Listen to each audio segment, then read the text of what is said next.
Ang 7 pinakanakakakilabot na propesya sa Aklat ng Pahayag. Ang sino mang nagnanais makaligtas sa mga kapahamakan ay dapat malaman ang katotohanan ito. Una, ang araw ay magiging itim, ang buwan ay magiging blood red, ang mga bituin ay babagsak, at ang mga bundok ay gagalaw. Pangalawa, darating ang 4 na horsemen, salot, digmaan, at taggutom ang magwawakas sa lupa, kukuha ng isang kapat ng lahat ng tao.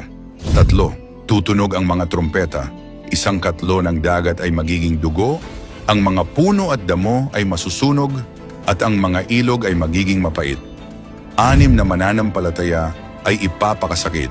Ang mga tunay na sumusunod kay Jesus ay papatayin dahil sa kanilang pagtayo sa katotohanan. 5, marami ang tatatakan ng halimaw, lilihis sila sa Diyos, susunod kay Satanas, at sila ay parurusahan magpakailanman.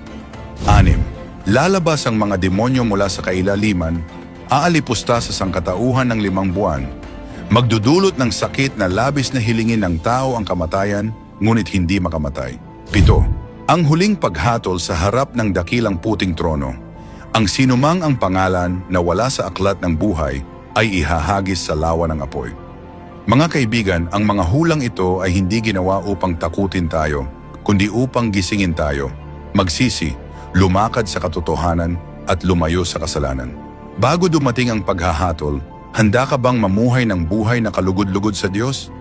Mag-iwan ng comment upang sumali sa isang libreng online fellowship at maghanda kasama namin.